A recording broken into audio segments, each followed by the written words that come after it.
This is a midweek thought for Wednesday the 21st of October.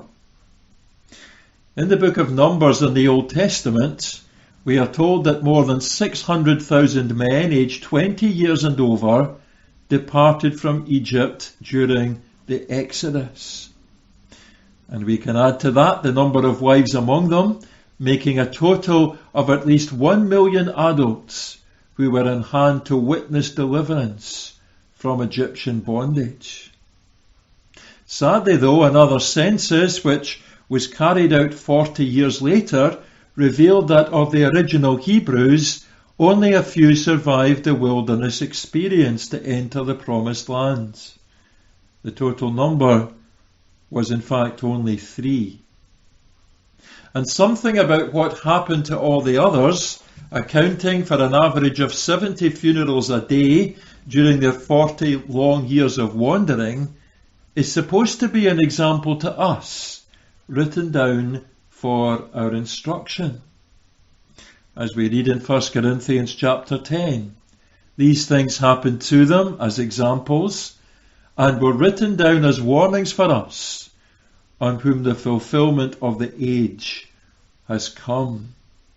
In other words, they are given so that we do not repeat their mistakes. Some of their sins were quite glaring and obvious, such as idolatry and sexual immorality and an incessant craving for evil. But in addition, there was another pattern of sin which is also worth noting, and that is grumbling and complaining. In other words, one of the evils which destroyed the children of Israel of an entire generation from the promised land was that of discontentment, wanting something which God had not given, even although he had given them so much, such as freedom and deliverance, and one demonstration after another of his presence and his power. It's interesting that the Apostle Paul insisted that we should take note of this. His desire was clearly that the same disease would not affect our own hearts. And so, as Paul also writes in 1 Corinthians chapter 10, God has promised to provide us with a way of escape if we trust him to deliver us from these ways. The 19th century Anglican Bishop J.C. Ryle cautioned against being naive towards sin's influence and potential.